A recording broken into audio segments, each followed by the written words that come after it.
David Angway will never be David Angway kung hindi nangyari sa akin yung 2009 na na-scam ako. You're 19 years old, you lose 100,000. That can kill your ego. Akala mo kapag marami kang pera, ang tali-talino mo. Anything can be taken away from you by other people because you don't know how to manage it. Instead of me blaming my friends, meron akong principle na what particular area can I control? Paano mo nagawa in your teenage years for you to be able to think like that? The way how you tell story inside you is either gonna help you be more disciplined or lose your whole motivation. Yung naging dating sa akin ng financial advisors, taga-alok ng life insurance. What part of being a financial advisor is actually advising of finance? It should be 100%. It's always gonna be advising. The moment na bibili ang isang tao ng life insurance is simply because that's the result of your advice. Honestly, this is what's really hurting the whole industry. Kaya maraming mga financial advisor hindi ini-invite sa mga reunion ng mga friends nila. Kasi ang alam nila is bibentahan lang sila ng life insurance. So hey guys, welcome back sa podcast, and today is a very special episode and a financial episode because I am joined by Sir David Angway. Did I say that right? Yes, that's correct. Right. Correct.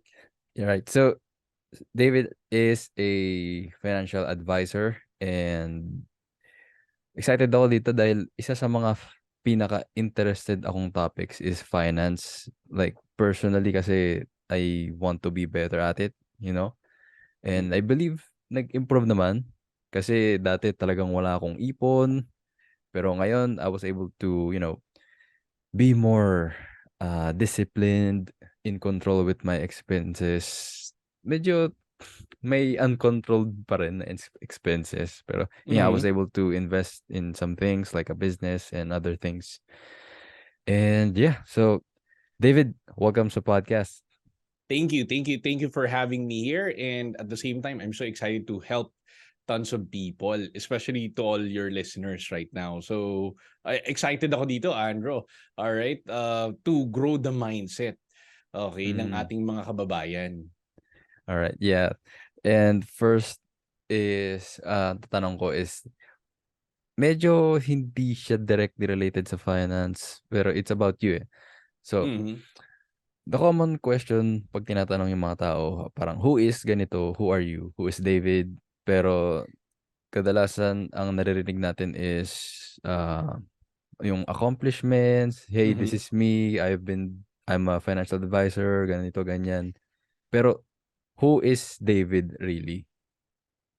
Actually, David Angway will never be David Angway kung hindi nangyari sa akin yung 2009 na na-scam ako. Di ba? Because I believe right now na kung hindi nangyari yung bagay na yon, I won't be in a position to help people because I will never knew exactly how would they feel kapag na-scam ka. Alam mo yun, Andrew, like, it's really hard because my parents grew up telling me na, hey Dave, mag-save ng money.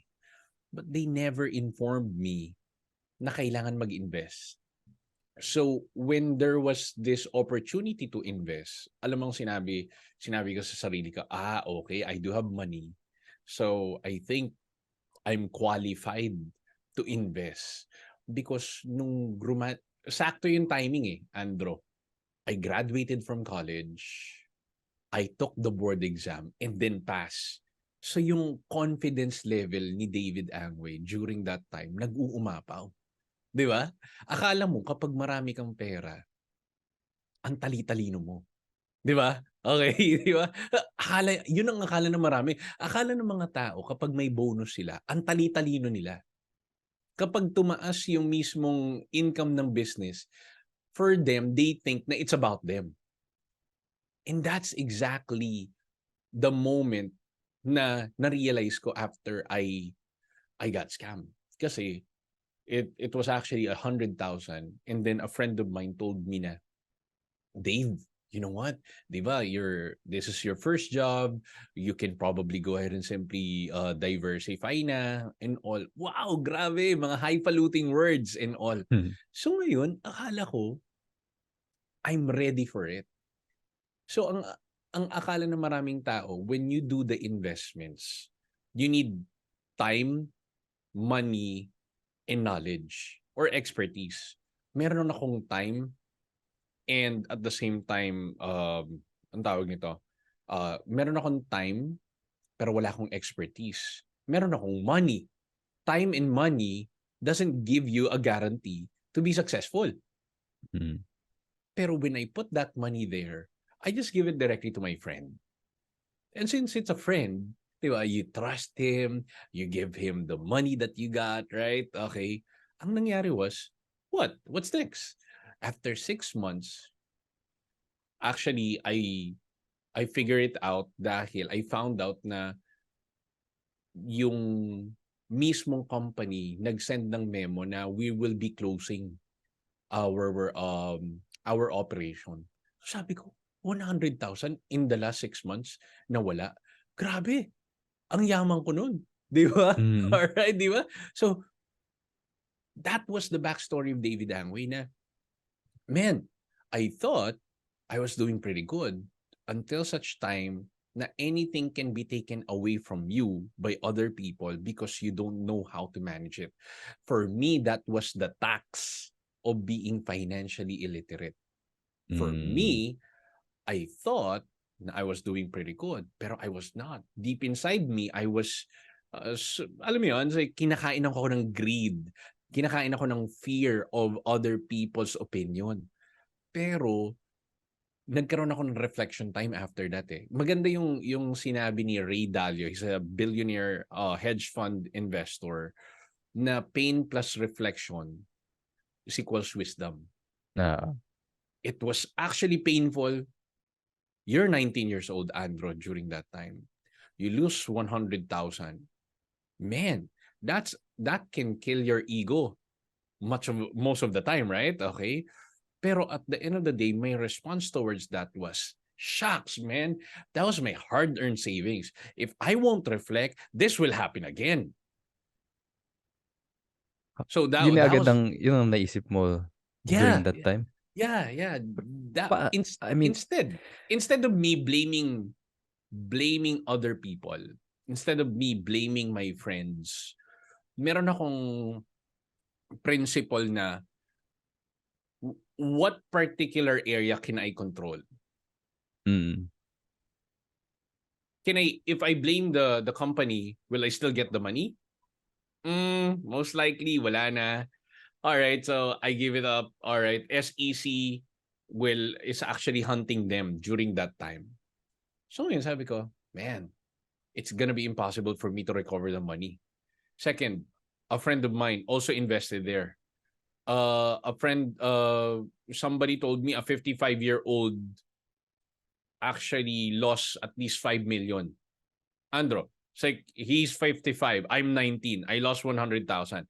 If that's the whole money that I've got, imagine the pain that he's getting during that time. Okay, di ba 5 million? Can he recover that 5 million as well ASAP? No, I don't think so. So, pain and reflection equals wisdom. So ngayon, after that few years, Pero I I want started. to Yeah, go ahead. I want to dive deep into something. Mhm. Kasi you mentioned 19 ka nito. Mm. Yeah, I can't Yes. help but try to put myself in the situation and kung remembering paano ako mag-isip during those times. Mhm. Man, hindi ko 100% I'm sure hindi ko magagawang mag-isip ng ganun or yung mindset ko ganun.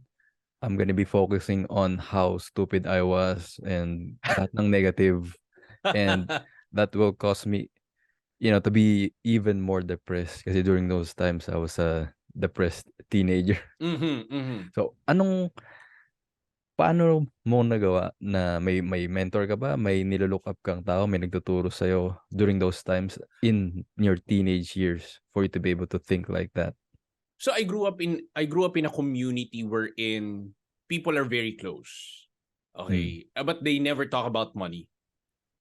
I don't have a specific mentor, but I need to change the narrative that I have right now. There's this so-called in the growth and development. I'm a nurse by profession. Just want to give you an idea. So I love psychology at the end of the day. I love philosophy as much as possible. So how should I respond towards that? So the awareness was actually there, but there was not specific area of of mismong there's no particular situation that I can practice it during that time. Biglang para bang nagkaroon ng pinaka-major disaster. Oh, is this what they're telling me in a theoretical level na, okay, you need to be aware about this, you need to be reflective, you need to somehow meditate. For some people, they will call it meditation. Pero on my end, I just write down my thoughts about losing. How can I bounce back? How can I bounce back, but in a better way? And how can my character develop? Kasi sabi ng iba, sa growth and development, Andro, there's this so-called nature and nurture. Okay? You're most likely you're gonna be affected, your decision will be affected by the environment na meron ka, right? Okay? That's the nature. Okay? Pero the nurture will be more on the people surrounding you. Na para bang, how do they help you? How they can go ahead and simply assist you? How they can go ahead and give you some support. Pero the most powerful part of it is not the nature or the nurture. The narrative inside you. How do you tell that story inside you? Ang bobo-bobo ko. Wala akong kwenta. Depressed ako. Sad boy ako. Pa-sad girl ako for the next 2 years and all. So, with the reflection, with the pain, you're in pain. You're not gonna be denying that you're in pain. But what you need to understand here is you can change the narrative, the storyline inside you. Na it's for you. Like sabi nga nila, it's like you're gaslighting yourself. It's like you are brainwashing yourself directly from what had happened. No. It's like I was not in denial during that time. But what happened during that time was like a catalyst for me to change my perspective na if a 19-year-old, okay, if this happened directly to a 19-year-old and a 55-year-old also suffer, then anyone in between can also experience this. Yes. Diba? It's a great reflection for me na parang, dude, 55 years old na naloko. Ako rin, naloko at 19. So, ibig sabihin, anybody can experience this. Right? Okay? Kaya sabi ko, age. wala tong pinipiling age, wala tong pinipiling race, wala tong pinipiling gender, or even social status. Anybody can fall into this trap. And primarily, I fall into a trap wherein my greed was definitely kicking me. Okay na, Dave, you know what? Once you get all these things, all this money, you can brag these things directly to all of your friends, right? And that's the side effect of social media right now. Na if you feel so bad about your accomplishments in life because your friends, nakikita mo na like they're having a car, they're having a large businesses, they keep opening up their businesses, they keep on traveling to a lot of things. Please, okay, get out from social media. Okay? That's my focus, okay? Because if you cannot change your narrative, kinakain ka ng inggit. That can kill you.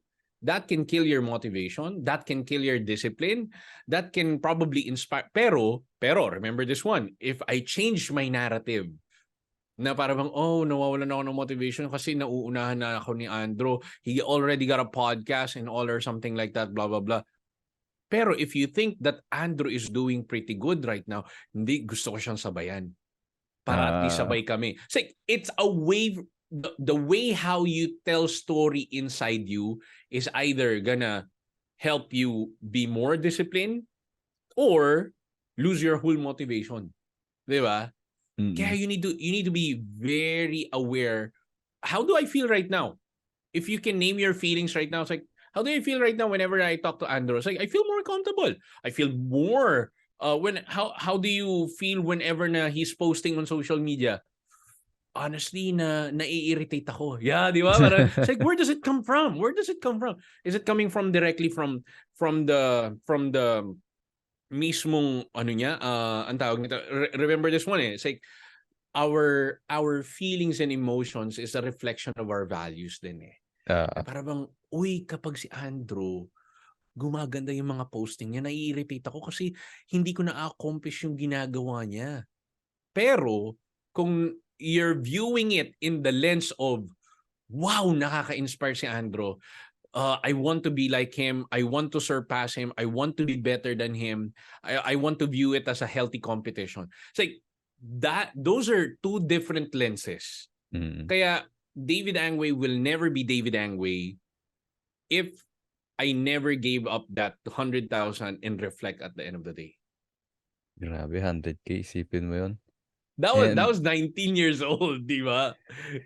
Kaya this is a really good example on why sobrang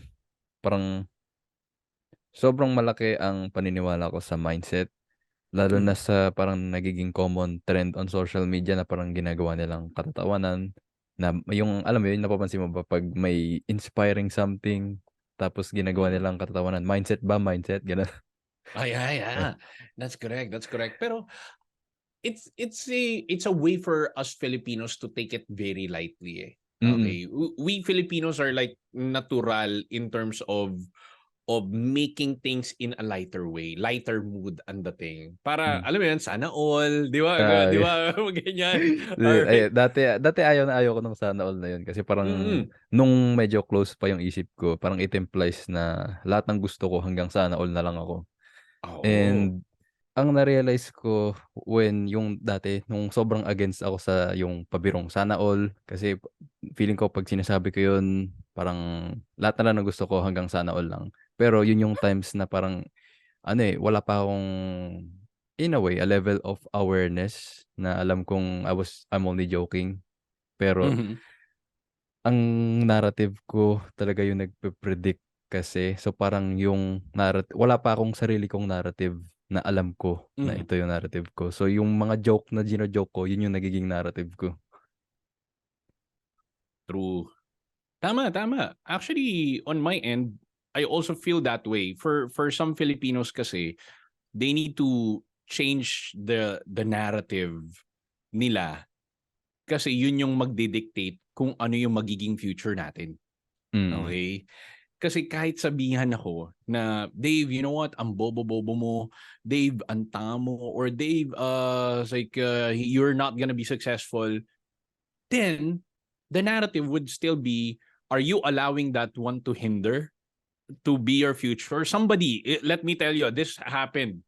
Okay, on my first job. Sabi ng mismong, not a professor, but my trainer. Okay.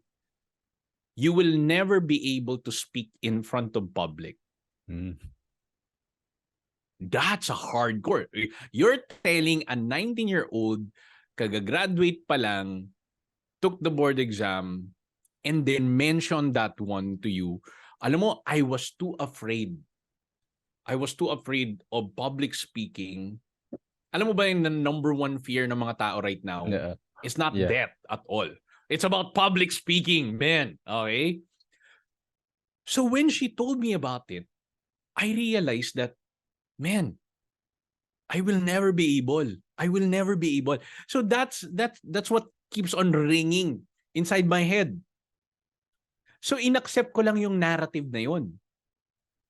And that keeps on repeating and repeating and repeating until such time na after a 3-year period, there's this guy who I totally respect. Dave, why do you keep on believing or why do you keep on playing so small if you know that you are really big at the end of the day? God created you in such a big way.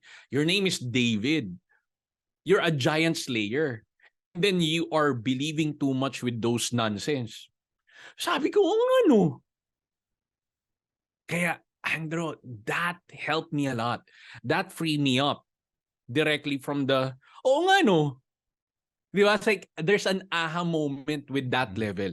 And that guy always brainwashes me. Why do you keep on playing so small? In a good way, yeah. Yeah. It's like, in a good way. It's like, not all brainwashing is really bad.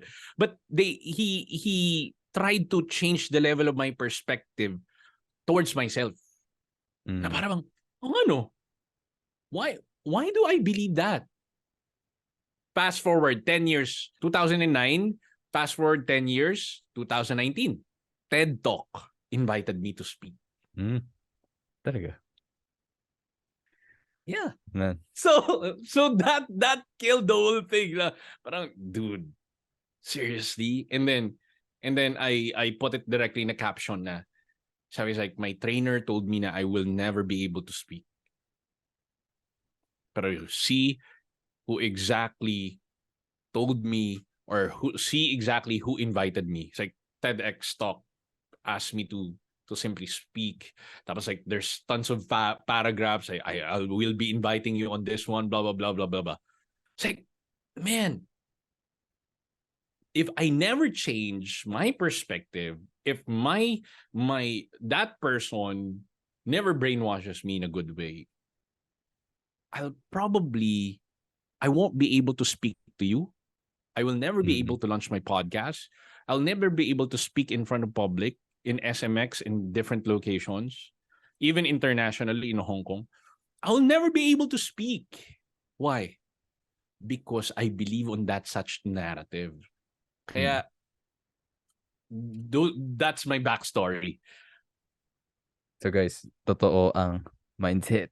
Hindi yung mindset ba? Mindset. Kasi yun talaga nakikita. Parang ginagawa nilang kalokohan. Tapos they just stick to whatever yung kung anong narrative na nag-hold back sa kanila. Exactly. And I love yung mga mindset nila LeBron James, nila Kevin Durant. It's like, I'm a big sports fan because everybody can criticize you.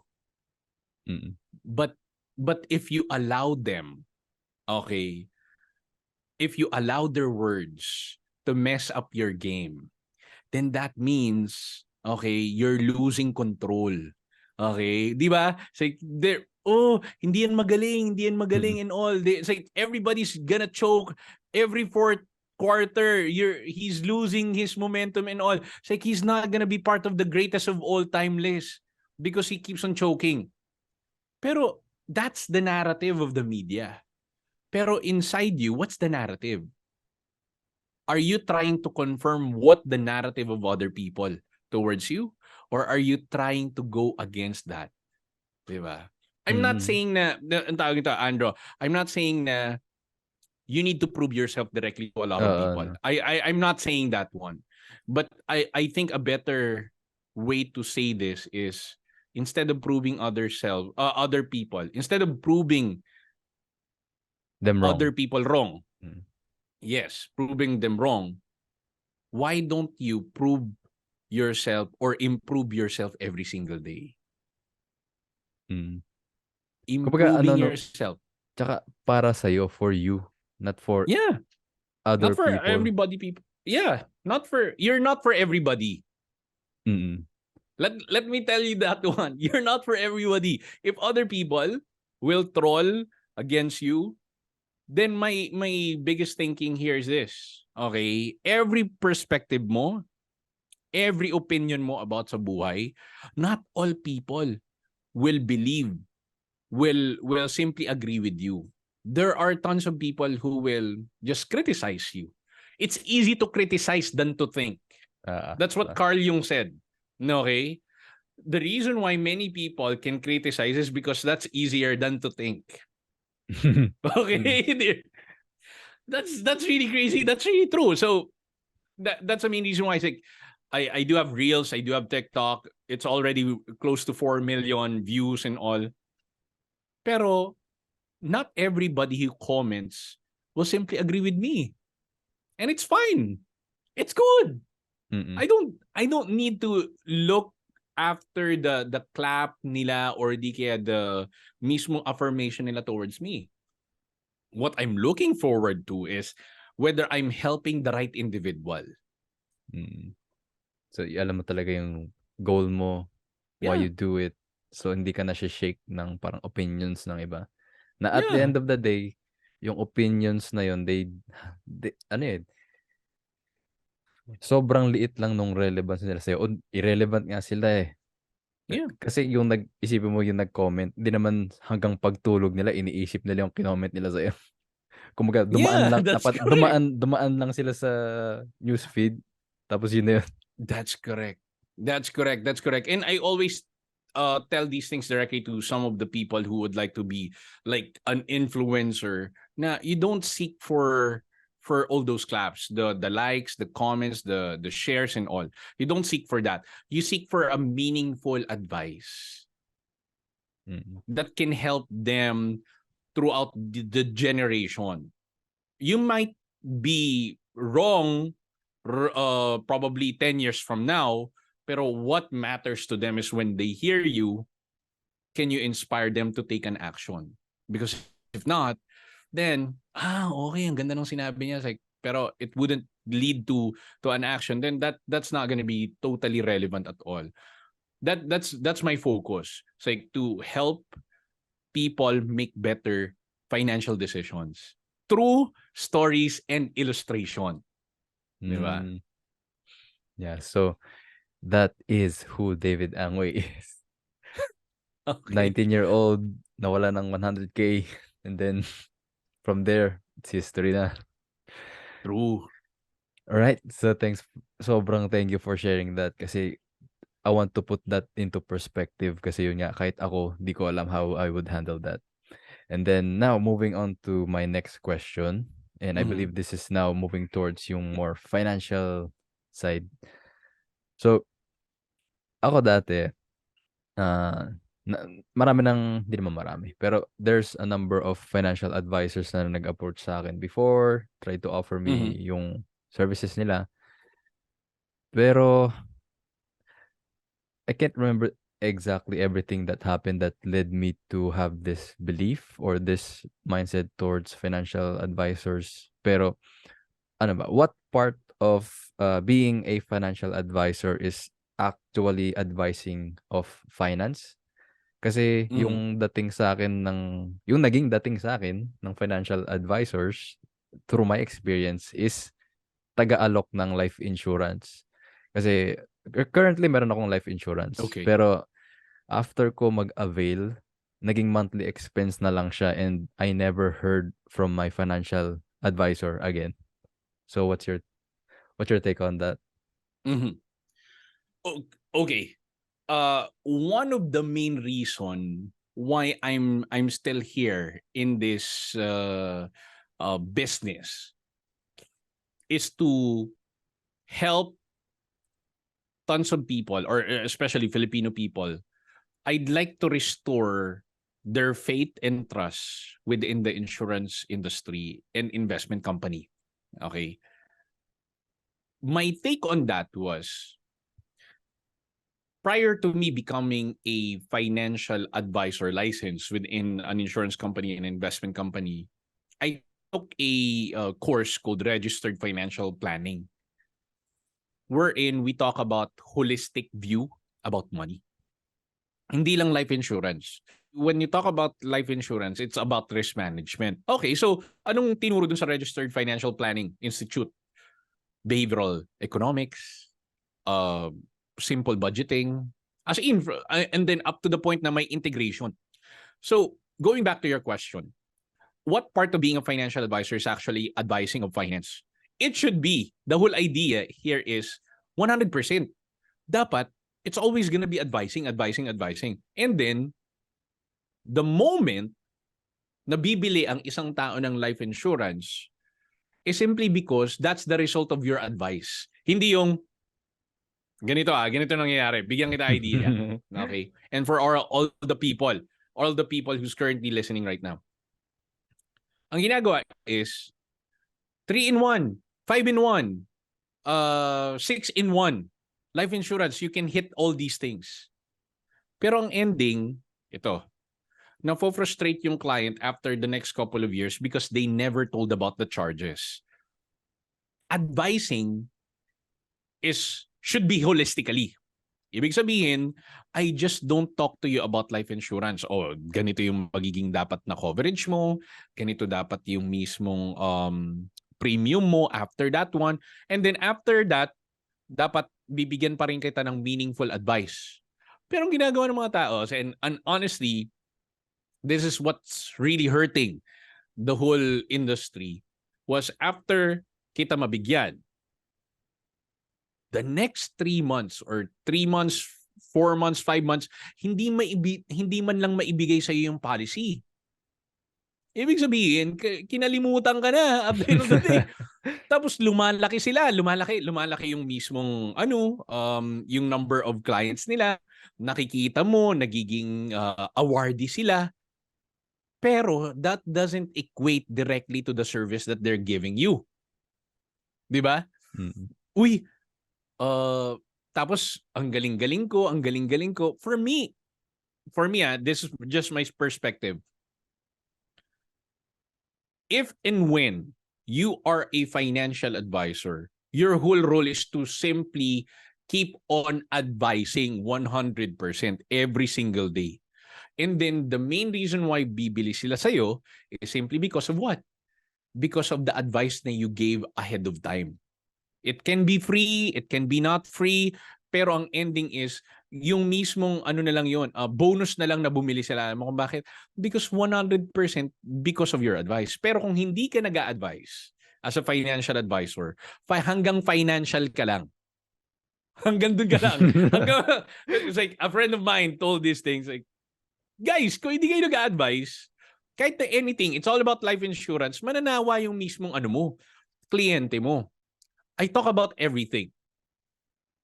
From budgeting, to simple finance, to even couples finance, to even single mothers. And everything, as in almost everything, even the business side. Pero why do I tackle all those topics? Simply because ayoko silang manawa. Na parang, parating na lang life insurance. Kaya maraming mga financial advisor hindi ini-invite sa mga reunion ng mga friends nila. Kasi ang alam nila is bibentahan lang sila ng life insurance. Okay? So for me, bro, Andro, would you believe na kahapon may kausap ako, umiiyak sa akin. It's like, man, and this is the first time that I met this person. Every 6 in the morning, I check my messenger or message requests. Tapos nakikita ko dun sa mga spam messages na, sir, paano ko imi-meet yung asawa ko ang tawag nito, paano ko siya imi-meet halfway kung ayaw niya magbigay ng pera, ayaw niya kung I'm a full housewife. It's like, sir, nakakaasar na. It's like, sir, paano ko aayusin yung anak ko? Andro, here's the thing. Why will this individual message me na they don't even barely know me, but they will seek advice from my end? Because they knew ahead of time that this person has a value, a valuable advice. Diba? Why will you even talk to me, Andrew, right now? If you think na I don't have value at the end of the day. If I think na alokin mo lang din ako ng life insurance. Yes, that's correct. That's correct. And believe it or not, my followers, I don't mind really my followers back then. I just had last year, June, I only got 900 followers on Facebook. On TikTok, I only have 63 followers. Right now, as we speak, Facebook, I got at least 46,000 right now. TikTok, from 63 going to 14,400 right now. Nice. In partida nito, hindi pa ako sumasayaw. Oo. Okay? Di ba? Hindi pa. Hindi pa ako sumasayaw, guys. Kaya ang tawag ito, wag nyo nang abangan. Okay, di ba? Baka mag-minus yun bigla last Oo, week. baka mag-minus yun. So, I was like, so if you think, it's like, why will you follow David Angway kung he doesn't have any value to you? Why will you follow this particular guy na kalbo if and when, okay, he doesn't provide any particular good advice at the end of the day? Diba? And that's the main reason why, Andrew, every single day of your life as a financial advisor, you must give financial advice 100%. Whether you talk about OFW, I don't care too much about the niche marketing as of the moment, because I would like to, my mission is to simply help every Filipino make a really good financial decision using stories and illustration. Those are the things. Okay. Kaya kung ikaw, let's say for example, to those listeners who are currently tuning in, okay, right now, if yung financial advisor mo hindi nag-a-advise, you look for a financial advisor who's advising, and then magpa-transfer ka doon. Pwede yun. Okay? So, that's another way. Kasi you give value. You pay, when you pay your life insurance, your financial advisor, you will get a commission. And that commission will be probably small or something like that. Pero that's how you pay us our professional fee.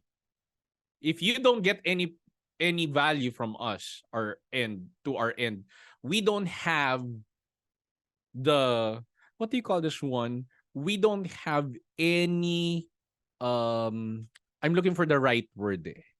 Wala kami dapat masamang tinapay for you. Okay? Against you. Dahil unang-una sa lahat, we never did our job. Eh Dave, kasi busy ka ni. Di ba? Parang ganun ang dating. Busy, pero how can we expect you to serve our family kung unang-una sa lahat, parating kang busy? Okay?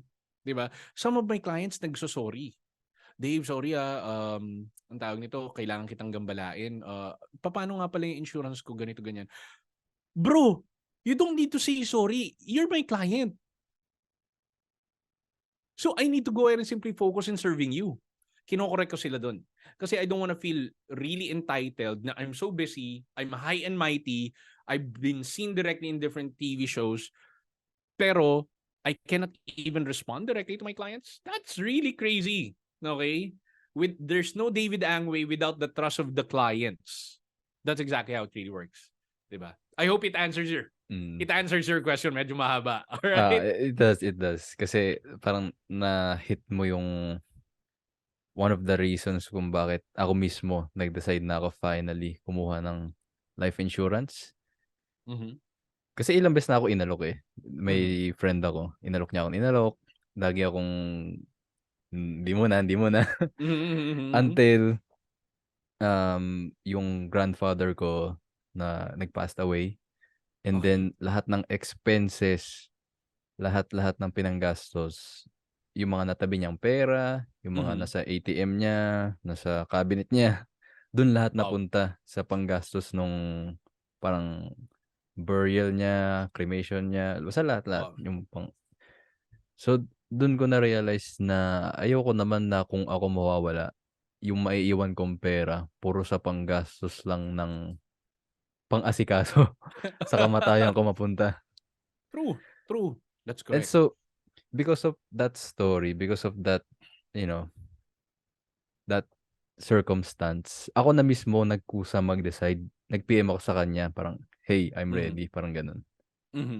Pero it's not about kung paano niya pinitch yung life insurance sa akin na yun lang lagi ginagawa. Yeah. It's because of what happened. You should not be telling me to get a life insurance. You show me how to get a life insurance. That's Mm. exactly different. Oo nga, no? Ano Okay? dun Do eye-opening yan. yeah. It's like you don't tell me because people don't want to be told. You show me exactly how things can be done. 'Di ba? Kaya nga naboboring tayo sa mga teachers natin nung college because everything is theory. Not everything is practical. Right? Okay? Theoretical na naman. It's like everything is it's like how many of those things that you've learned way back in high school about algebra, geometry, trigonometry are still working right now within your or even physics as much as Wala possible. akong nagamit. Ang pinaka Wala kang nagamit nagamit, ko, right? basic math lang ang nagagamit ko until now. Exactly. Pero remember this one. Pero if if it was presented to us in a practical way, I think most of the time we can appreciate those. 'Di ba? Mm. It's not what they're teaching eh. It's how they teach us. Yes. That's really turning us off or ay ayoko niyang math and all, 'di ba? Kaya maraming mga tao may phobia sa math because they cannot understand. Only scientists can even understand it. Pero if your teacher can put it in a laymanized term, then you would appreciate even more, 'di ba? At you can even use it in a practical side. Something Mm. like that. And same thing goes with the life insurance. Na para bang, hala, lahat ng kontrata natin ganito, sobrang hirap. Meron ako mga clients, mga teachers, I need to level up their game in terms of their mindset. Okay? Ibababa at ibababa ko pa yung mga words na yan until such time na maintindihan nila. Kasi kung ako lang nakakaintindi, imagine mo to Okay, Andro, you get a life insurance and then tinanong ka ng asawa mo, "Oh, Andro, ano ba yung coverage mo? At until what age?" Ah, tanungin mo na lang si Dave. Oo. How can you inspire another individual to simply get a life insurance and to understand the value of life insurance kung unang-una sa lahat, hindi mo nga maipasa yung mismong understanding mo towards it? 'Di ba? Yeah, 'Di ba? exactly. Same thing goes with the car. Bro, anong magandang car? Nakita ko yung car mo right now bagong BRB, bagong Honda, bagong Toyota. Oo, kasi ang ganda ng specs dito, ang ganda ng mga ganito, ganyan, blah blah blah. Tapos sobrang tindi nung mismong mga features and all. Kung ganun ka-enthusiastic in terms of telling the features of your life insurance, imagine what other people would do after nila marinig na kabisado mo yung life insurance coverage mo. 'Di ba? Oh, 'di ba? Parang ganoon ang dating. Those are my perspective at the end of the day. Yun lang. Ang pinakamaganda ma-explain mo in a way na relevant sa kanila, no? You're able to True. use kung ano man yung personal experiences nila to help True. them understand ano ba yung pinapaliwanag mo about I your I life insurance. I agree with you. And I call that one whenever I talk to my clients, I call that one either design thinking or simulation. So bibigyan ko ng mga stories, tons of stories. Alam mo, believe it or not, Andro, after 3 months, I talk to them about their life plan.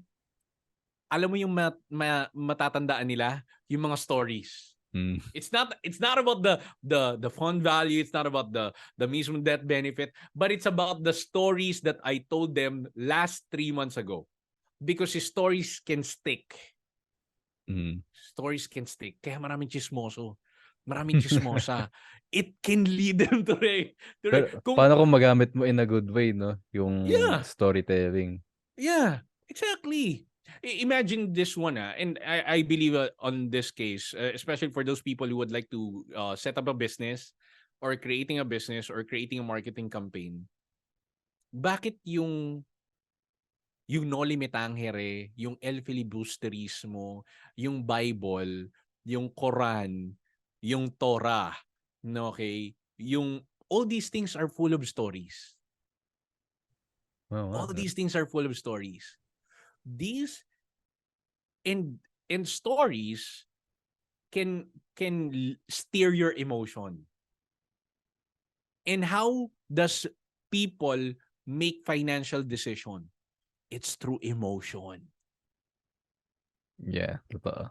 I took 100,000 from my bank account and put it directly in a certain investments because people told me really good stories na after 3 years you'll get the Montero, you'll get 150 square meters in Pampanga, you'll get all these really big lots in all farmland and all.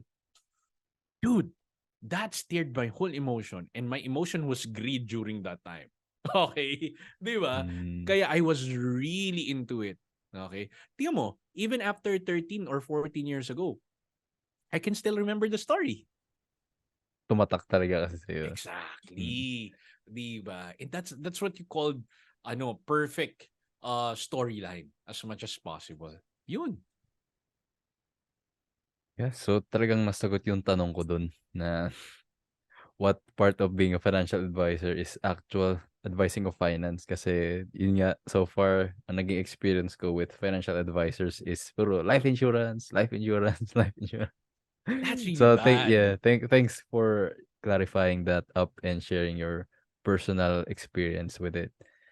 And my next question is, may kakilala akong mas comfortable kumuha ng insurance sa bank and partially nasagot mo na 'to on bakit. Pero Mhm. yun nga 'pag sa ahente o sa financial advisor skeptic siya. Like how would you Okay. briefly approach this person?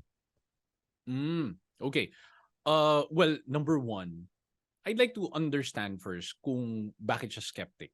Okay, so kunwari, marami siyang narinig through his or her research na uh, yung mga advisors cannot actually stay within the same company or di kaya nagre-resign after a couple of months and all.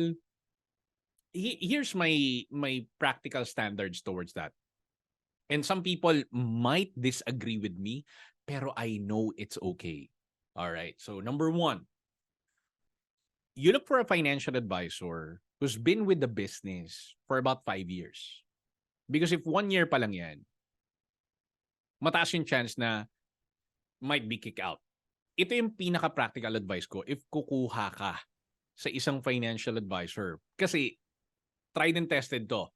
Okay, I've been within the insurance company for about 6 years already. And kapag isa pa lang, okay, or 10 pa lang yung mismong client, ang mangyayari diyan is medyo delikado 'yan kasi anytime pwede mag-resign 'yan. Kasi 10 pa lang. Pero kung nasa 100 to 200 na yung mismong kliyente niyan, most likely mag-i-stay yan within the same company. Now, pangalawa, okay, tanong mo kung may secretary. Alam mo kung bakit? Kasi kung may secretary yan, bro, ang magiging tendency niyan is they can sustain yung service na pwedeng maibigay sa'yo. Kahit busy yan, as long as may secretary ka ba? How can you sustain the service na you're providing to me after 3 months, 6 months? Paano kapag may kailangan? And then lastly, you try to run down kung paano kapag sisilbihan, okay, at the end of the day. Kasi kung after mo kumuha, tapos wala nang ganong service, after sale service, delikado yan. Ako, I do email, I do podcasting, I provide reels, I provide TikTok. Kasi hindi ko naman ito mamimit every time yung mga client ko na to. Oo. Di ba? Kaya I created the podcast way back 2019 simply because na I cannot meet my clients every now and then na nasa London, na nasa UK, nasa Dubai, na nasa US, na nasa Australia. Can I meet them anytime? Man, I need to multiply myself. If you're familiar with Naruto, no, okay, yung Kagebunshin Kaagmushin. technique, na how can I divide myself in a 10-way 20 times right now? It's through the video na I'm providing every single time. Kaya kung ikaw, okay, mas may tiwala ka sa mismong financial advisor sa loob ng bank, let me tell you a statistics, okay? Those people who are providing, okay, bank assurance have a higher, okay, attrition. Ibig sabihin, mas malaki or mas mataas yung chance na nagre-resign sila. So Dave, what should I do? What's the better choice? Okay, ito na. Bigyan ko kayo ng idea. Worst comes to worst. If and when kumuha ka sa may bangko, here's what I highly recommend. You go ahead and simply talk directly to the manager of the bank. Kasi yung manager of the bank, mas bihira yan mag-resign. Okay? Kesa dun sa mga mismong bank assurance advisor sa loob ng bangko. Okay? Kasi they're actually needed to maintain a quota. Same thing goes with the financial advisor. Let's say for example, ako, financial advisor ako, and then nag-resign ako, kanino kayo ipapasa? Sa manager ko. Paano kapag natsugi ako? Nauna ako sa inyo. Sa manager ko kayo ipapasa. That's why I highly recommend ganito. Kaya Andro, kung meron ka mang life insurance right now sa akin, I highly recommend you create a GC together with your beneficiaries na in case na may mangyari sa'yo, okay, you communicate, your beneficiaries will communicate with me. Tapos, if in case na may mangyari, okay, sa akin, be aware na yung mismong, okay, plan mo will be transferred directly to my manager. And then yung manager ko will actively service you as much as possible.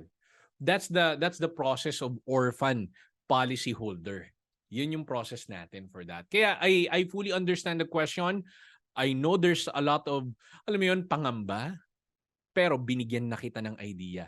Okay? Remember kasi, alam ko, skeptic ka kapag sa tao lang. Pero remember, kapag kumuha ka sa may bank, tao rin yan. Tao rin yung magsaserve sa'yo. Nagkaroon lang ng pangalan ng kumpanya or Yes, exactly. Kaya nga, sinasabi ko sa'yo, sino bang mapagkakatiwalaan mo? Yung 1 year pa lang within the insurance industry, tapos hindi nagkakaroon ng award? Or yung 5 years na sa industry or with na marami ng awards? That's exactly something na, ito, mas matatag na to dahil mas mahaba na siya. Pero remember this one, let me give to you something din. Okay? Hindi ibig sabihin kaibigan mo, doon ka nakukuha. Because you need to expect a professional advice, not a friendly advice, Andro. Okay? Yes, you can be friends with me, pero what you're expecting from me is a professional advice. Sometimes, kapag friend, may conflict of interest eh. Diba?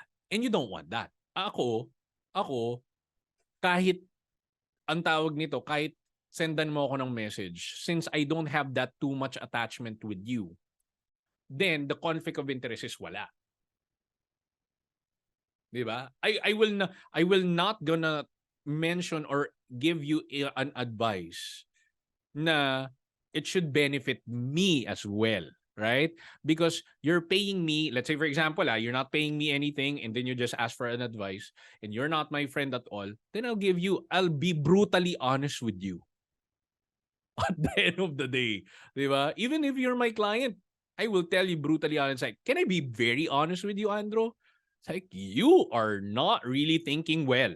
Okay, di ba? So if you're my friend, man, ang dami pang kailangan pang ano yun, ang tawag nito, what do you call this one? Kailangan ko pang himas-himasin yung mismong message ko for you. Okay? Kasi you're my friend. Pero what you need is a professional advice. Kaya nga, meron ako, bigyan kita idea. May client ako, pinili niya ako compare sa nanay niya na financial advisor. You see? Kasi kapag ang approach ng nanay niya is what? Oy, kumuha ka na rito. Kumuha ka na. Puro kumuha ka na. Wala man lang practical advice. Kasi sabi niya sa akin, nung nilapitan niya ako, you know what, Dave? Kapag nagalit ako sa'yo, at least galit ako sa'yo.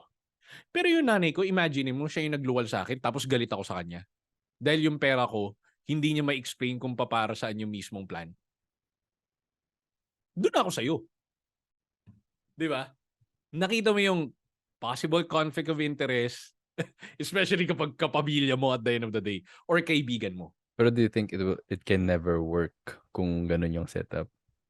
Okay. That's a good question. Dapat meron kang criteria na you need to be open enough to simply say na before I get this plan directly towards you, this is my expectation. The problem ng mga kumukuha ng life insurance is they never even tried to detail what they want to expect from their financial advisors. Kumbaga parang nagpakasal ka, Andro, and then there's no vow at all.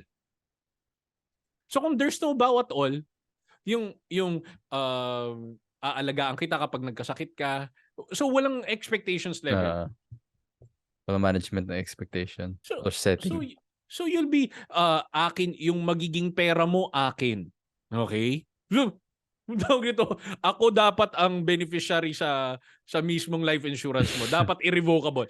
Kung mga walang ganong expectations, that can lead to misunderstanding. Because you think that other people is doing well while you were really frustrated. And you have a growing resentment towards that people because akala ko ba maayos tayo? Anong akala mo? 'Di ba? Doon na nagkakaroon ng maraming away. 'Di ba? And that's the main reason why you manage the expectations before you get the life insurance. That's the role of the financial advisor. It's not just about simply selling life insurance, but creating a business out of value. Ganon. Na maglalabas ng pera yung client mo pag through their own decision dahil alam nilang may makukuha silang value. Yes. Yes. Hindi yung bigyan kita idea. Okay, another real story. So may client ako, nasa UAE right now, tapos marketing manager, and then itong advisor na to, kumuha ka na before ikaw umalis. Ganun yung approach sa kanya. Hindi, mas okay na ako kay Dave kasi ang tawag nito, nakausap ko na siya. Hindi, okay rin to kasi yung mga kapatid mo nasa akin na eh. So kumuha ka na rin sa akin. The difference between giving value and adding value versus selling is different. Giving value and then getting a life insurance should be that's the chronological order. Giving value, and then you ask. Ito, porket nasa yung mga kapatid niya under with that particular advisor, so kailangan obligado ka na. Di ba parang ganun na thing? Dude, what's the value that you give to me in order for me to sign up with that one? Syempre, kahiyaan, mga Pilipino tayo. Like, it's okay to say no, guys. It's okay to say no. No offense, but I just want to be professional. But I don't deserve that kind of service. Thank you, Dave, for sharing your take on paano kung yung tao mas tiwala pa siya sa bangko. Pero tingin mo it's also yung security na naiisip niya dahil bangko to, mas tingin niya mas secured siya na kahit may mangyari dun sa nakausap niyang ahente, mas safe siya. Yeah, I think it's always gonna be, trust is all about competence and character. If he or she thinks na mas competent and mas may character tong bank as a whole, that's the perspective of the buyer. Okay? Kasi remember this one, there's always gonna be a power of alternative, yung paradox of choice. If you give that person two alternative, a person or a bank, definitely a bank will be the official ASAP. Why? Simply because of the character and the competence. Kasi malaki na to. Why will you invest in a startup rather than a blue chip companies? Simply because of the possible growth. Okay, dun sa may startup. Pero there's a higher risk. Yun yung tawag natin doon, risk management. Ang risk management ng isang tao is nagfo-focus siya sa kung ano na yung matatag. Ano yung parating niya nakikita. Bago ka pa lang eh. 'Di ba? Sino bang, kumbaga kung ikaw ay isang babae, sino yung pipiliin mo? Yung parati mo nakikita or yung once in a blue moon mo palang napapansin? 'Di ba? It's part of our risk management kasi yung brain natin is aiming for survival all the time. Where can I survive even more? 'Di ba? But if a certain financial advisor, kunwari ako, I wasn't able to answer all her possible alam mo yun, like mga concerns, possible concerns, then I fully understand that she will go directly to the banks. All right, for that one. Pero again, let me tell you something. Bank assurance agents have a higher attrition rate. Okay, in terms of ang tawag nito, nawawala sila. Siguro pagbalik mo doon after 3 months, wala na sila doon. Okay, because they need to maintain a certain quota as well. Okay. Ayun lang, ayun lang. All right. My next question for you, David, is how often o napansin mo ba 'to sa mga clients mo? Parang how many of them, if meron, na yung source of income nila is something na they just have to do it. Yung kumbaga kasi may mga tao na they're able to make a living out of something that they like doing. Mhm. So how often do you get clients na bring up nila sa'yo mismo? Di sila masaya sa trabaho nila? Good question. I think if we're gonna be we're gonna be doing it in 100%, I think mga around 20% lang. Hmm. Okay. Mga 20% lang. So so parang 20% yung vocal sila na di sila masaya sa. Yeah. Yeah, that's correct. That's correct. When I say hindi sila masaya, that's very subjective. Okay, let's Oo. focus directly with the criteria ng hindi masaya. Siguro they want to build a business that they want Hmm. but they don't have the time yet. And then another criteria is they would like to stay within the family, but it seems like they have a limited choice. Okay, because of their skill sets, it's not matching. And lastly, they are afraid to jump into something na fear of the unknown. Hmm. Kaya they would rather stay within their comfort zone because they don't want to take too much risk. Mm. Okay? So those are the vocal ones, not this 20%. Yun. Alright. So, where I'm going with this question is in relation with the, yung Donna and Bartolome na naging issue. Ah, okay. Ano, naintindihan ko 'to. Si Donalyn, privilege daw kasi siya, Mhm. kaya nagawa niyang to make a living out of her passion. Some Okay. people, they settle with a job out of their circumstance, out of necessity, Mhm. forcing them to settle with the job na yun even though it doesn't fulfill them. 100% agree ako na there are more privileged people. Isa na ako dun compared to others. How can someone, like if I'm struggling with money, how can someone like me, level up my finance Mm. to be able to afford to even try to find out ano ba yung passion ko or try to chase that passion eventually. Na yung finance ko, yung game plan ko about my Mhm. finance is geared towards, that goal. Okay. Here's my thoughts about that. Okay. So let's say, for example, that I might be canceled with this one. Okay. So I might be canceled with Okay. this one. Okay. This statement, again, must be taken with a grain of salt. Kumbaga. And you need to contextualize this. Those people who are always using the privilege card, na privilege kasi sila, is like playing a victim of their circumstance. Again, okay? It's not all the time, but again, if you're gonna be thinking about it, are you using the privilege card to simply make fun of other people or criticize them or something like that? Let's say, for example, it's not coming directly from an influencer. Imagine an influencer taking over your head for about a week or about a month or about 2 years because of what they said. Definitely, you're not in control of your life. Right? Okay? Oo. And that Whoever controls your life or control your mind will always own you. That means you don't own your life at all. That means an influencer is trying to dictate you what you should be doing instead of you making the right decision for yourself. That means you don't control your life. You're trying to play the victim here. Okay? Now, another point. You know the backstory of my situation. Okay? I never came from a privileged family or mayaman at the end of the day.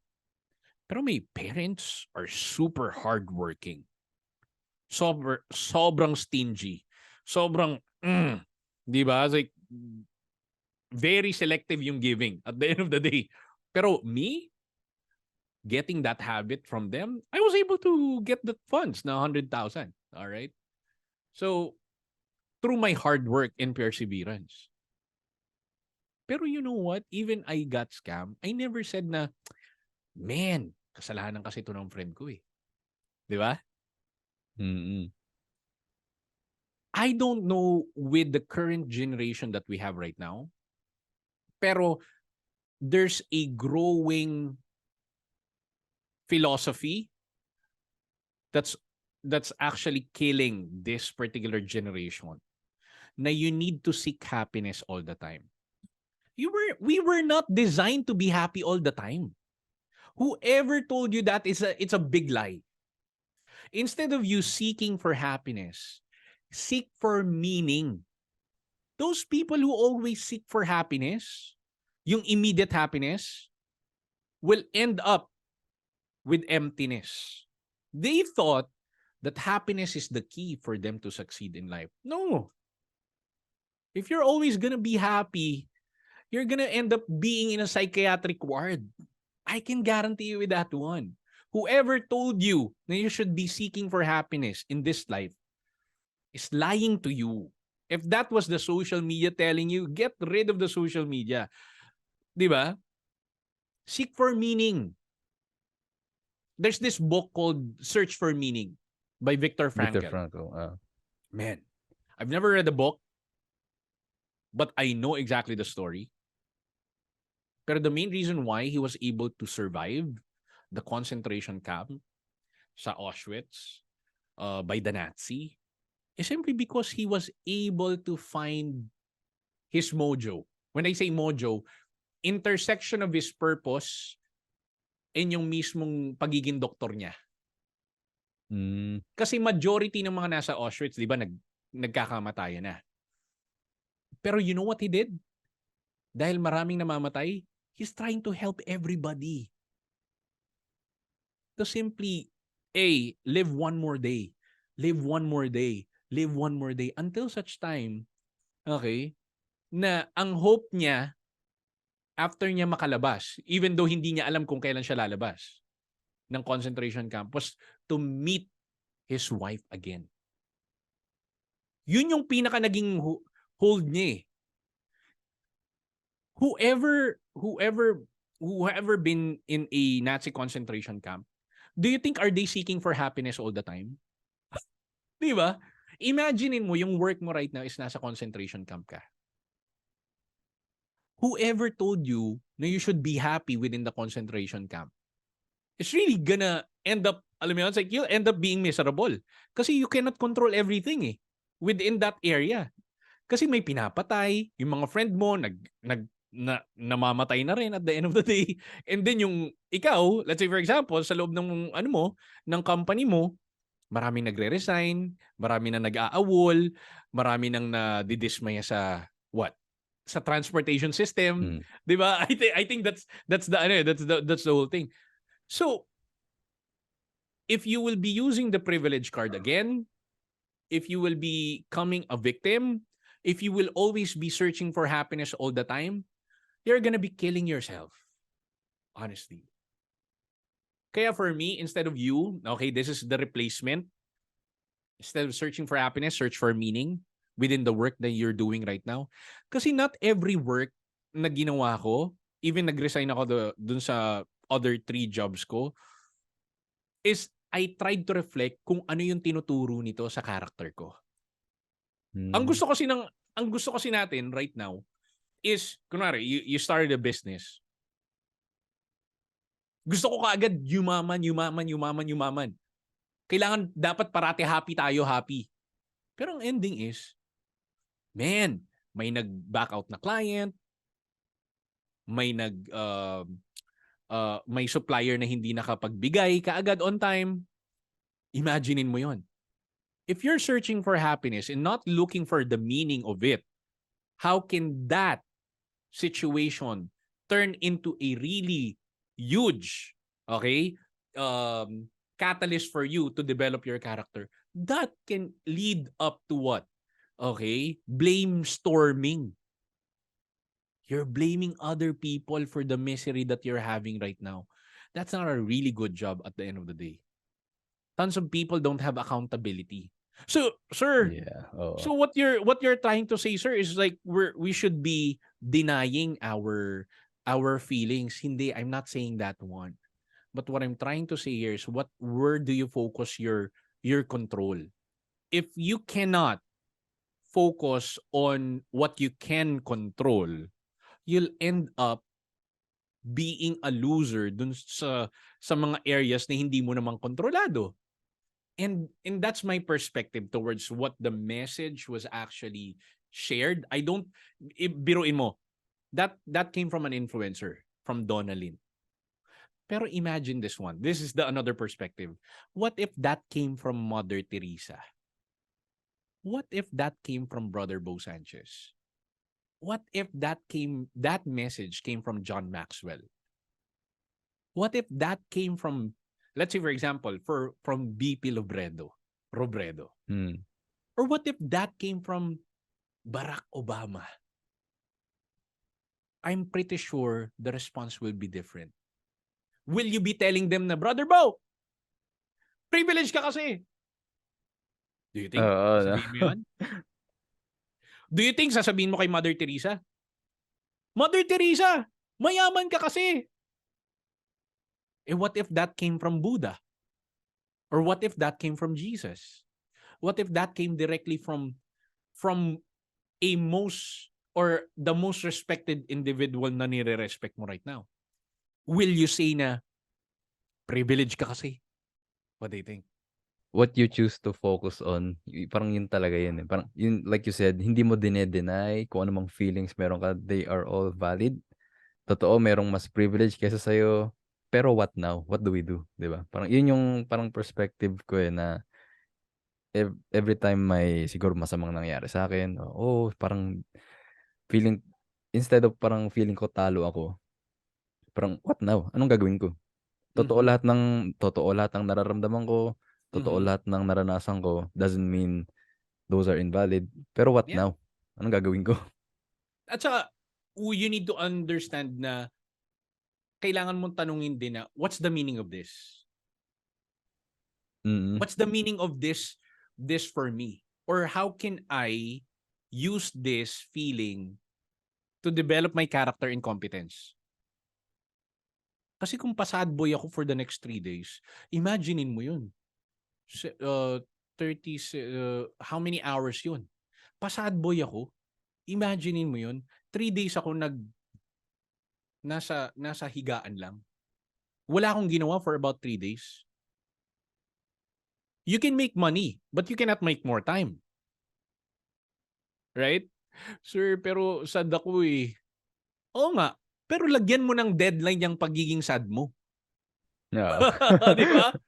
Ang problema kasi sa atin, parang unlimited yung sadness natin. Okay? Kaya, ito for those people who are listening right now, please make sure to get rid of your social media, change your news feed, and wag kang manood ng balita. Because the media are selling bad news to all of us. 'Cause it's what gets clicks kasi, 'di ba? Exactly. So if you know that, man, your mental health will be in a really good state. Your ability to think better will be in a really good state, 'di ba? So kailangan ko lang ba yung puro motivation? Hindi, not necessarily. Just get rid of the media. The traditional media, yung mga tabloids, yung if you're listening to if you're watching if you're reading tabloids, if you're watching the news, get rid of all those things because that can lead to more misery on your life.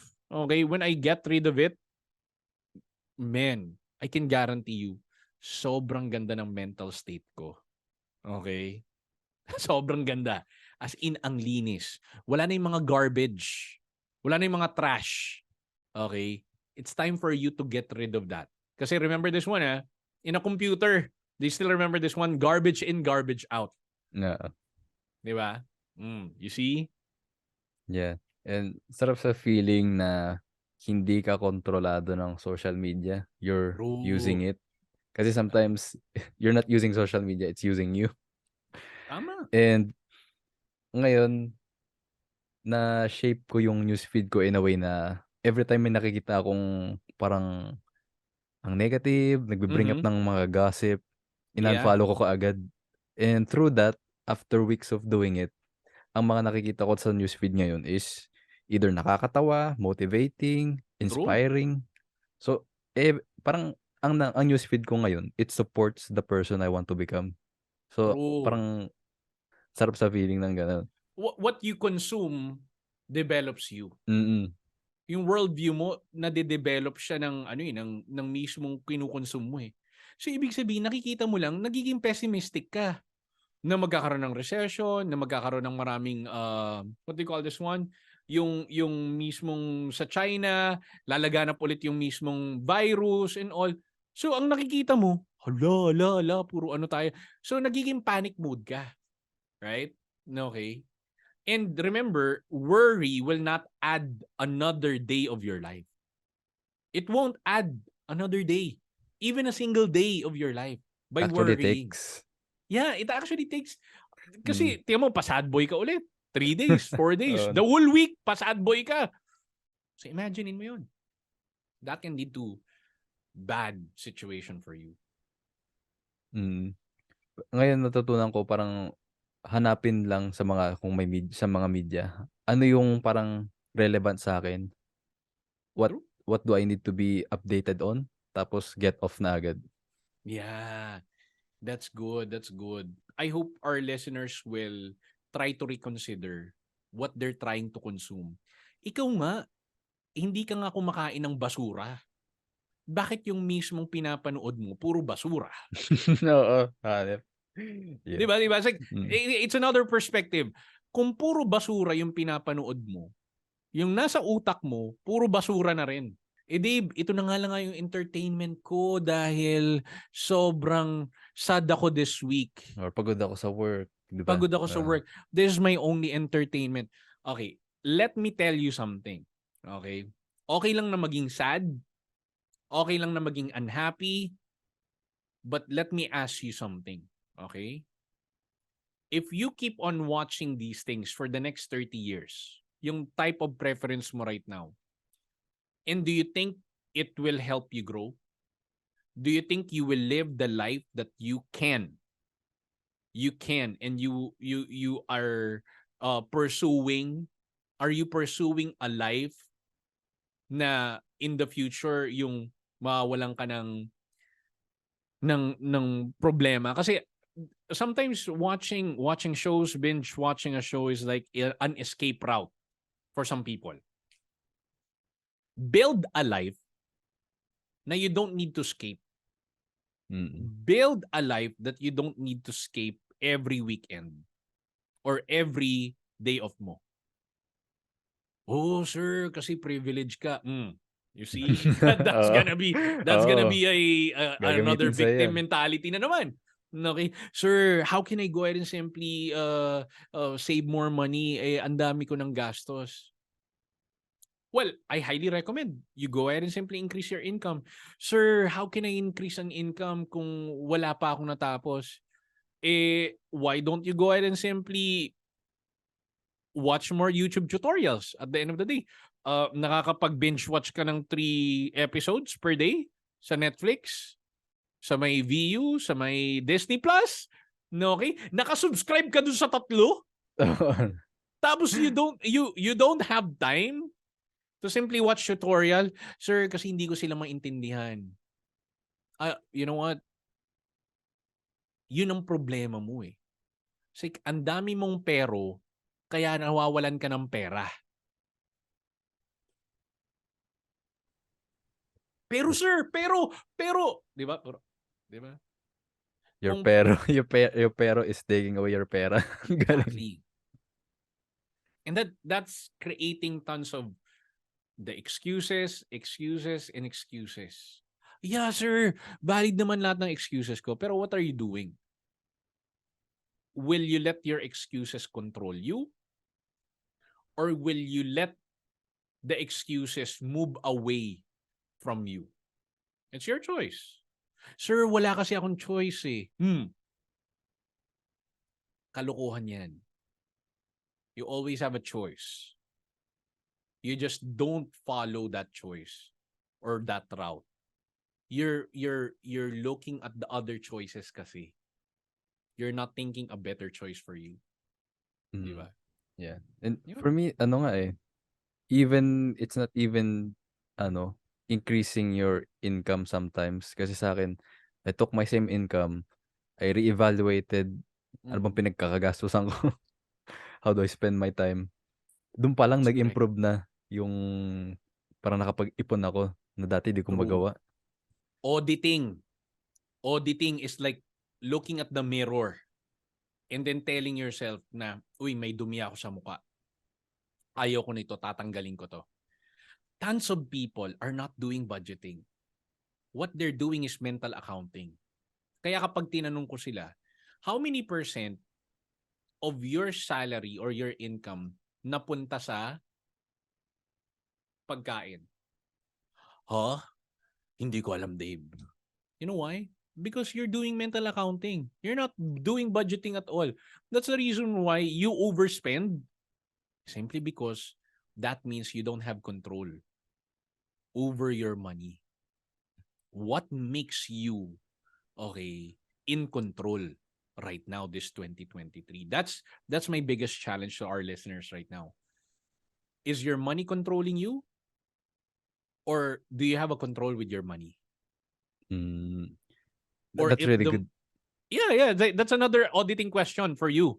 Okay, reflection time. Or how will you let your money create more money for you this 2023? Those are another questions na instead of asking where can you invest, change it. How can my money work for me even I sleep right now? It's another Kage Bunshin technique from my favorite philosopher Naruto. Di ba? Di ba? So that's another way of doing things. Right now, as we speak ha. Okay, as of this recording, I'm gaining followers right now with my reels and my TikTok videos. After nitong conversation natin, nadagdagan na naman ako ng 100 and 200. Why? Because I give value. Pero ang ending dito here is this. How can your money create that kind of power? Diba? Money is all about expansion. If you understand what money is all about, it's for expansion. You buy a kotse, that's for expansion. You buy a house, that's for expansion of your business. Pero if you buy, let's say for example, puro groceries lang at the end of the day, nag-expand ka ba? Yes, physically. Pero yung mismong territory mo ba nag-expand? I don't know. Diba? Will you expand your territory? Will you, let's say for example, nakapag-save ka. Ang pangarap mo, 3 months from now, magre-resign ka na. Pero dahil nagsisave ka, continuously, in 2 months, nakapag-resign ka. You get out from your job at the end of the day. Di ba? That's for expansion. Pero if you think na for consumption lang yung pera mo, medyo sorry. 'Di ba sinabi mo 5 years ago magre-resign ka na? Until now, 10 years. 10 years. Tumagal ka pa. Tumagal ka pa dyan sa job na ayaw mo. Tapos, i-blame mo yung other people kasi privilege Oo. sila. Ah. Always going back to that, no? So ngayon, lahat ng tao, pwede mong sisihin maliban sa'yo. Anong tawag sa'yo? Victim. Lahat ng tao masama maliban sa'yo. Lahat ng tao privilege maliban sa'yo. Diba? Mm. May nakita akong comment regarding blaming sa IG na sobrang helpful. Kumbaga, taking responsibility versus fault. Responsibility versus fault.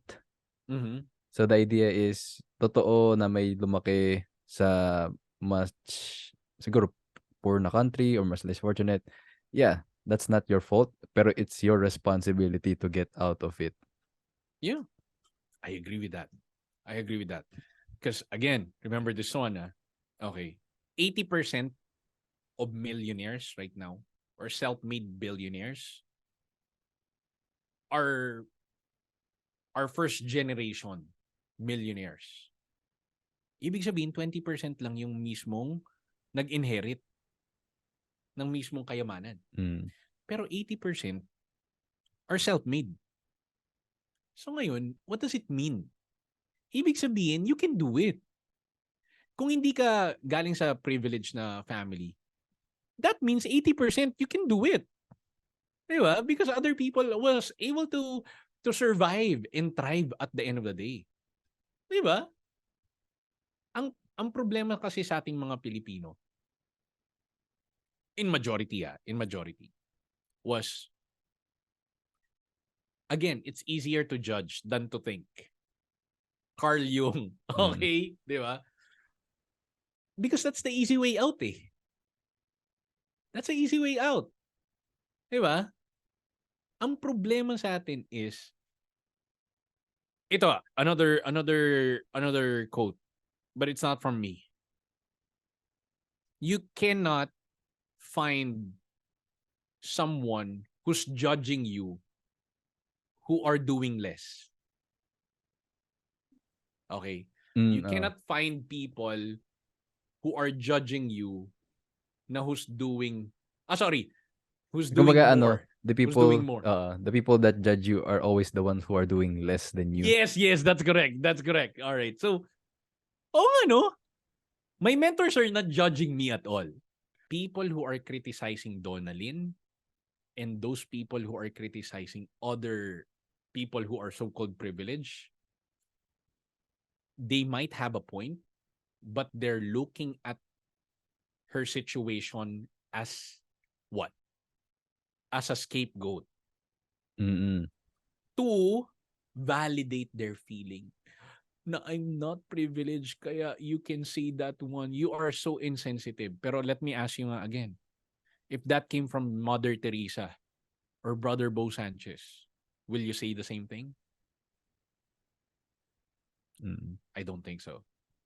Diba? Pero laging it's always now what? Okay, ganito yung kalagayan ko, now what? Evaluate mo bang ginagawa mo, free time mo, saan ba napupunta, instead of lahat ng free time mo napupunta sa walang kapararakan na shows. Why not? Yeah. 'Di ba? At least kung 4 hours ka nanonood ng kung ano-ano, why not take the 2 hours trying to watch something na makakapag-help sa'yo makaahon sa kung nasaan ka man. It's easier to say that, honestly, Andro. Unless na you are aware about the impact. Awareness first. It's like for many people, they're living in a simulation. Matutulog, kakain, magtatrabaho, matutulog, kakain, magtatrabaho. And that's for the next 30 years, they're gonna be, wow, nagigising na lang sila na, wow, bakit ganito yung buhay ko? Unless they stop and reflect. That's the checkpoints. Same thing goes with what happened to you. You stop and reflect. You audit and reflect. You audit and reflect. Those people who are not really into reflecting will end up having the same misery nila nung last 5 years. It's still the same. They're ignoring things that they badly need to evaluate. Ikaw ba, let's say for example, we have this so-called physical examination, annual physical examination, right? Every year. Kapag nakita mo ang taas ng cholesterol mo, i-ignore mo lang ba? Or mag-change ka ng diet? Or mag-change ka ng lifestyle? Or mag-exercise ka? Sinabi ng doktor sa'yo, after lumabas yung numbers, Dave, you're high risk for diabetes and hypertension. Anong gagawin mo? Syempre, mag-change ka ng lifestyle and diet. Kasi anytime, that can kill you. Ikaw ba sa buhay mo, nagre-reflect ka ng ganun? And to all our listeners right now, when was the last time you freakingly reflect? Or, Dave, wala kasi akong time yan eh. 5 minutes? Wala kang time?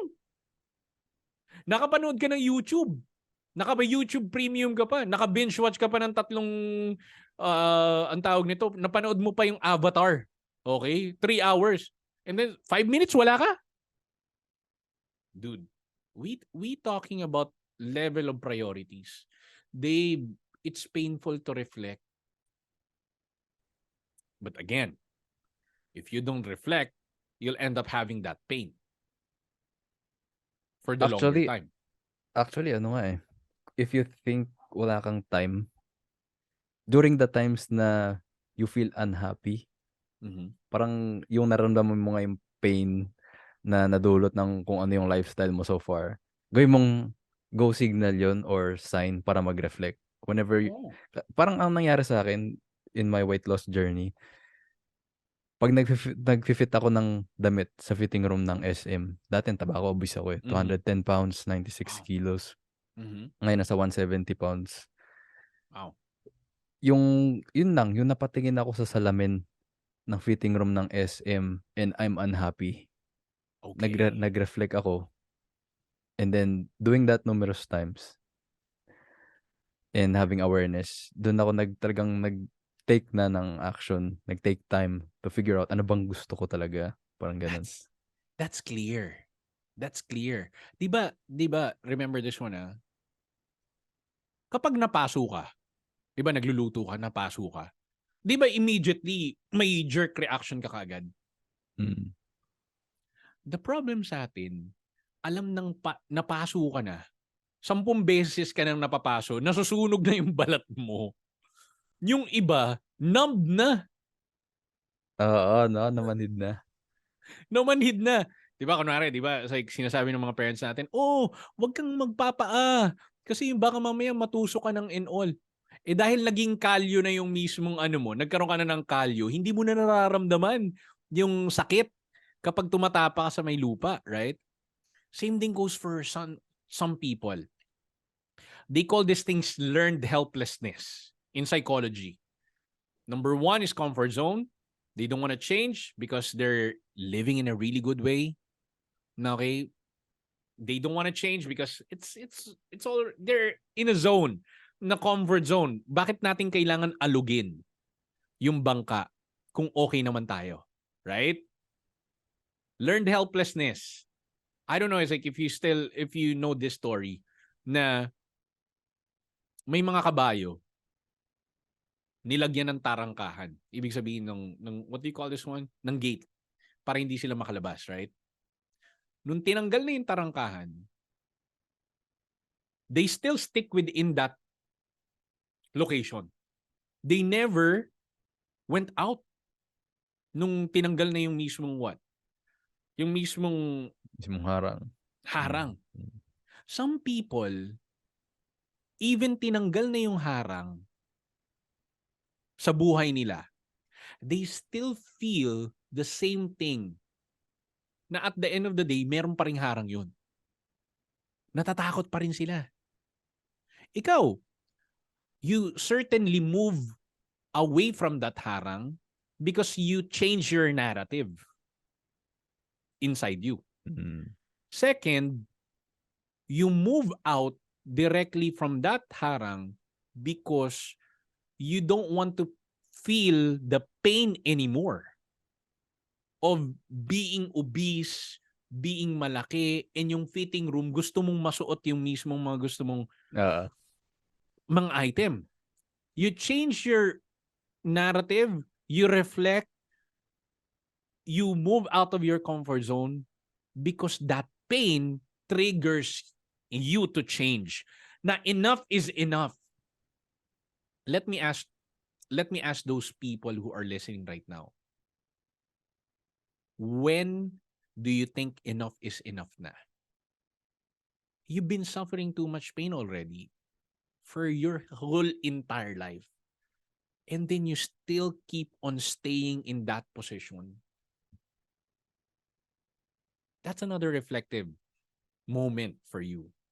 You stop this podcast, you answer that question. You pause it and then you play it again. You get back within the next 20 seconds of this podcast. When do you think enough is enough? Diba? For me, nung na-scam ako, sabi ko, enough is enough. I don't want to lose another 100,000. Diba? For you, enough is enough. It's like, I need to be fit. I don't want to be obese anymore. For some people, they badly need to face that question because that question can lead them to liberty. What do you think about that?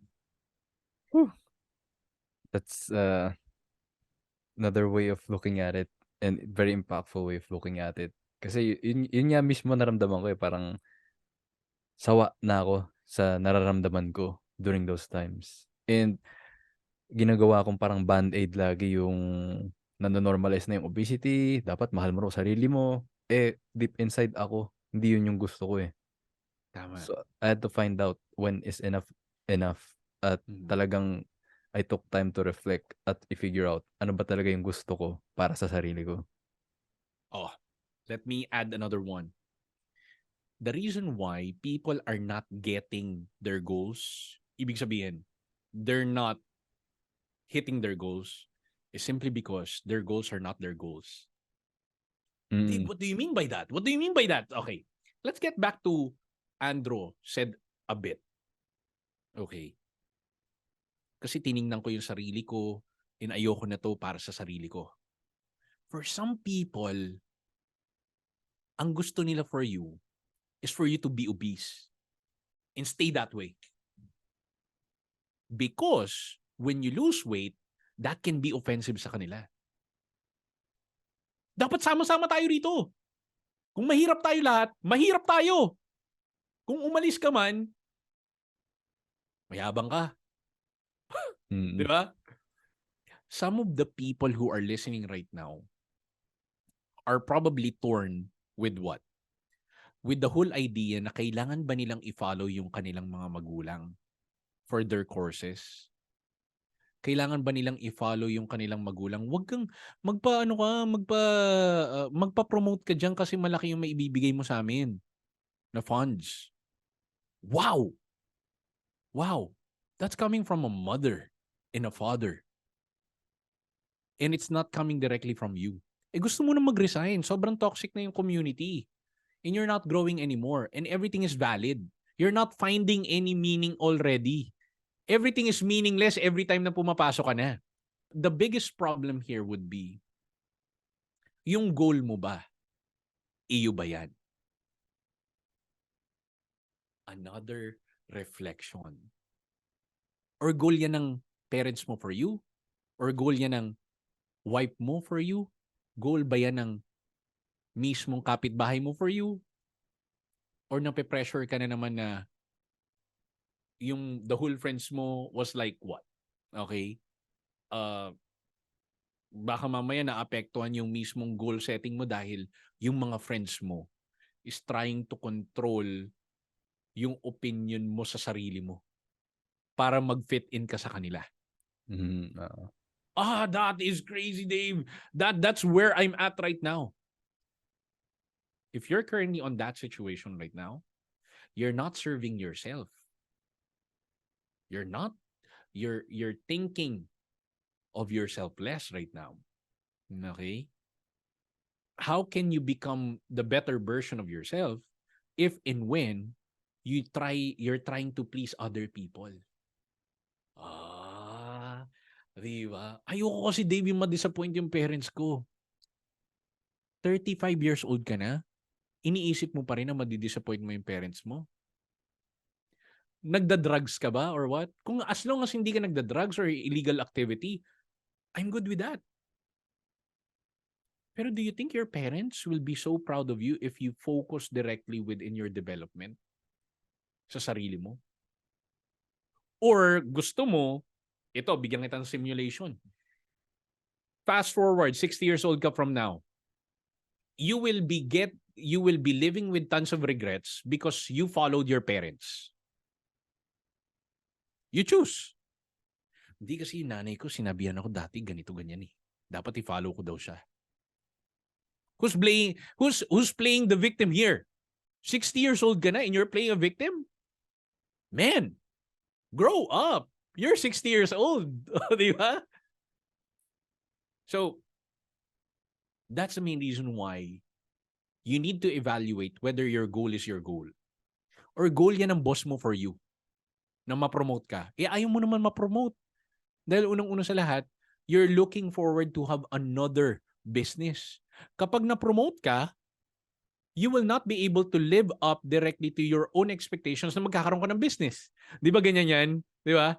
Nung magre-resign ka na, okay, gusto ko i-promote ng boss mo. Di ba? Oo. So, di ba? O-offeran ka, nang ka-counter offer ka. Boss, ayoko kasi na ma-promote ako and all kasi magtatayo ako ng business.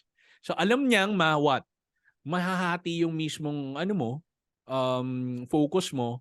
So ngayon, o-offeran ka, counter offer. O, bibigyan ka namin ng more benefits and all. So will you focus on that one or will you focus on your business? Di ba?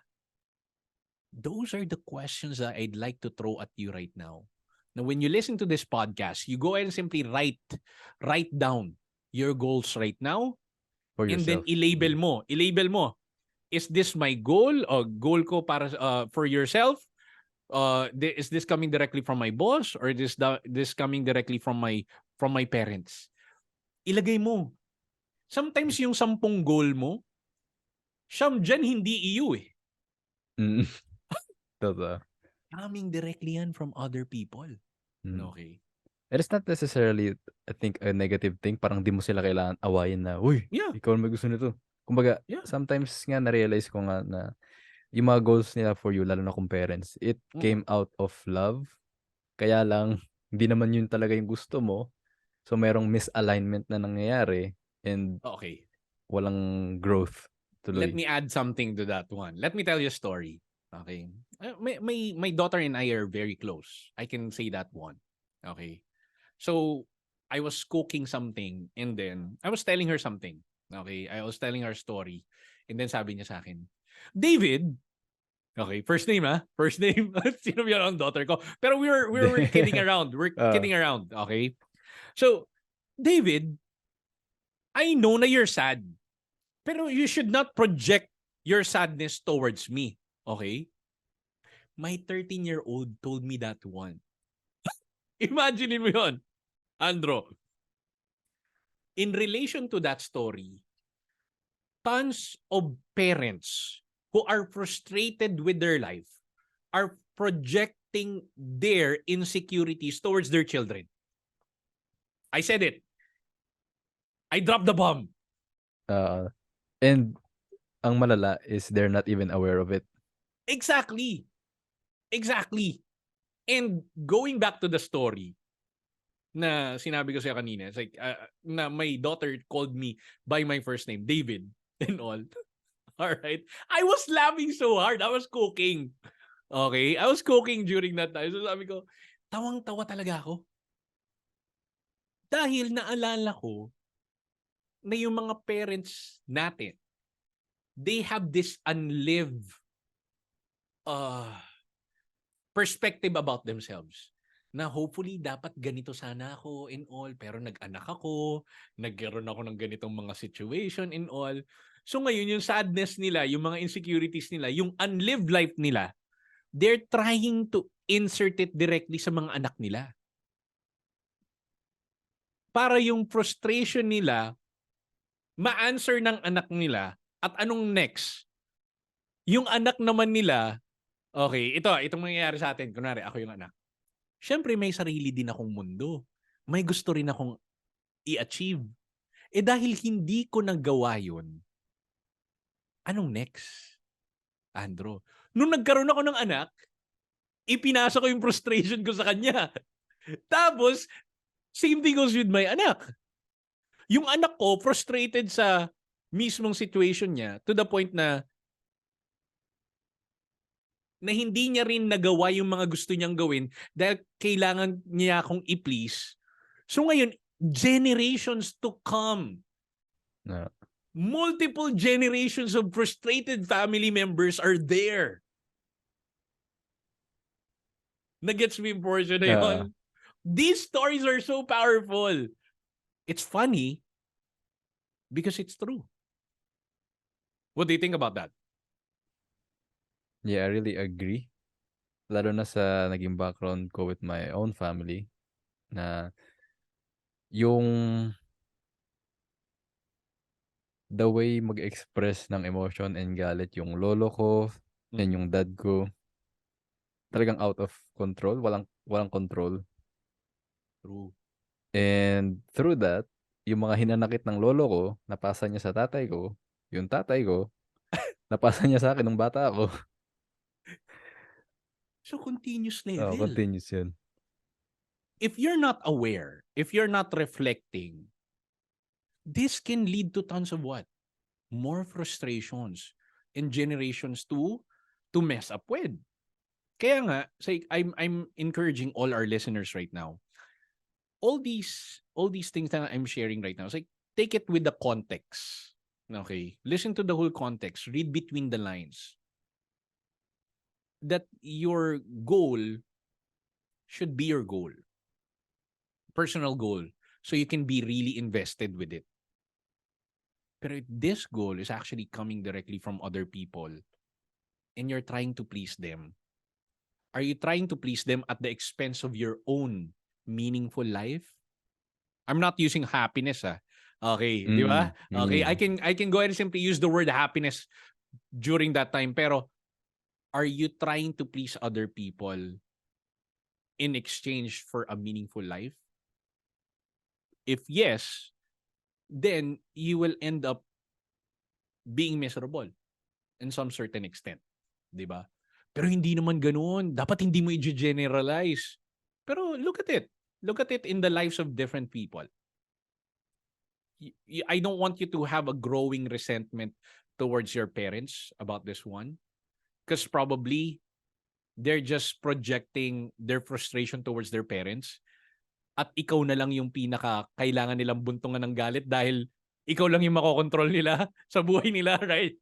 Kasi hindi naman natin makokontrol yung parents natin, right? Okay? Pero you have the power to break that change. Or you do have the power to break that chain at the end of the day. Kaya I encourage you, time to reflect. Reflect all the time. Yun lang. Yeah, really powerful na the whole episode like ended up in more about reflecting kasi at the end of the day related din to sa finance mo eh. Mas maging okay na finance mo if you do these things. Pero yeah, let's leave the listeners with that. So really thank you for your time, David, para lumipad yung oras. Sure. So It's my pleasure to help tons of listeners natin. Let me remind you again. Okay? Financial advising should be beyond financial. Should be life. Diba? yeah. David, where can people follow you pag gusto nilang palitan nila yung newsfeed nila at least ng content mo? Okay, do me a favor. Go directly to David Angway, tapos add me directly to your favorites. Okay? Don't just follow me, add me directly to your favorites so that when you put me directly sa favorites, yung newsfeed mo, every time I release a brand new video or every time na I release a new post, I'll be part of your top 10. Okay? Na makikita ka agad. All right. So yun. That can help you a lot. Okay? Change your news feeds and can change your thoughts, your viewing habits as well. So And then change your life. yes, that's correct. I hope na it can lead you to have a better life, meaningful life. Follow me on TikTok as well. David Angway. Okay, all my social media is all about David Angway. So if you do have questions after this particular session, after you heard me, okay, from the podcast, send me a message. Okay, now, sir, I've listened to your the full episode. Okay, and I got so inspired. That will help me a lot. Okay, to be more motivated, to inspire more people, and to help you grow. All right? Ayun lang. And again, thank you so much, Andrew, for letting me share the thoughts of letting me share my life with your listeners, with your audience. With I me as hope well. Na-appreciate I ko hope that this sobra. won't be the last one, pero I hope na we can still collaborate in the future. All Yes, right. definitely. So, thanks again, David. So, follow nyo Thank si David, guys. Sobrang helpful ng content niya. Nag-binge nga ako kagabi ng content mo eh. It's really helpful. Okay. Diba? Thank you. Thank you for supporting. And if you think that those contents are really meaningful, then please don't forget to share it directly to all your friends. Para we can inspire more people to change their life, change their actions, and hopefully inspire the next generations to come. Ayun. Alright, guys. Thank you for listening kung umabot ka hanggang dito. And till the next episode. Thank you for listening to this episode. Sana nakatulong sa'yo yung topic na napag-usapan. At kung nakatulong man, feel free to subscribe at mag-iwan ng review bago ka umalis. Also, feel free to share this with a friend na tingin mo makaka-relate sa episode na to. And until next episode, guys. Peace.